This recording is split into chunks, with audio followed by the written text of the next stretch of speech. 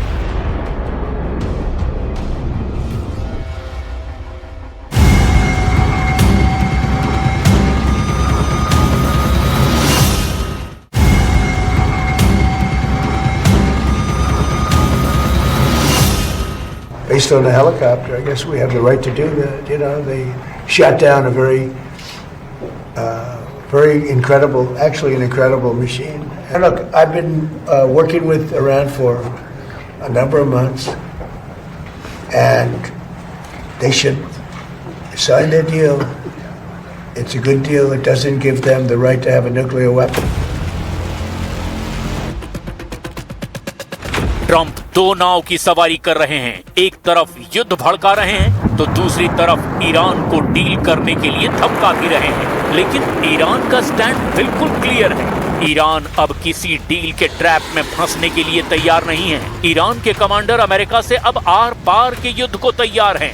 IRGC aerospace force के commander brigadier general Majid Mousavi ने धमकी दी कि अब अमेरिका को नर्क दिखाएंगे।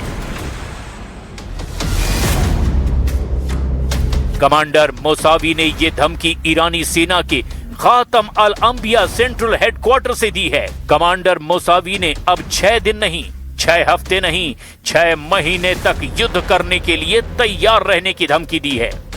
कमांडर मोसावी ने युद्ध में अपनी सबसे खास रणनीति आजमाना शुरू कर दिया है। उनके नए हमले मिसाइल अटैक से भी घातक होने जा रहे हैं। 6 महीने तक युद्ध लड़ने के लिए ईरान ने अब एक नया लड़ाका लॉन्च करना शुरू कर दिया है। शाहिद ड्रोन के बाद ईरान ने अपना बहुत ही भरोसेमंद ड्रोन कर्रार मैदान में उतार दिया है और अब कर्रार को ये लॉन्च किया जा रहा है। ईरान का बहुत ही घातक ड्रोन है ये कर्रार। कर्रार ड्रोन शाहिद ड्रोन की तरह मोपेड इंजन से नहीं, टर्बोजेट इंजन से चलता है। इसकी रेंज 1000 किलोमीटर तक है, यानी शाहिद ड्रोन से 5 गुना ज्यादा रेंज। इसकी रफ्तार 900 किलोमीटर प्रति घंटा तक जा सकती है, यानी शाहिद ड्रोन से 5 गुना ज्यादा रफ्तार। ये 10,000 मीटर की ऊंचाई पर उड़ता है, यानी इसे मार गिराना भी आसान नहीं है।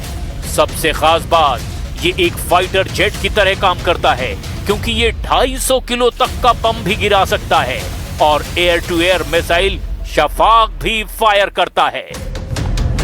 अगले 24 घंटे कहां क्या तबाही होने वाली है, इजराइल से लेकर लेबनान और बहरीन से लेकर ईरान, कहां कौन सी मिसाइल, कौन सा ड्रोन, कौन सा विमान तबाही मचाने वाला है। इस युद्ध में करोड़ों लोग अपने सामने मौत को मंडराते देख रहे हैं, चाहे वो ईरान की मिसाइल हो, इजराइल का फाइटर जेट हो या फिर जॉर्डन के आसमान में खौफ भर देने वाला शाहिद ड्रोन। ट्रंप और मुस्तफा खामनेई की टक्कर में पश्चिम एशिया के अंदर एक और नया मोर्चा खुलने जा रहा है।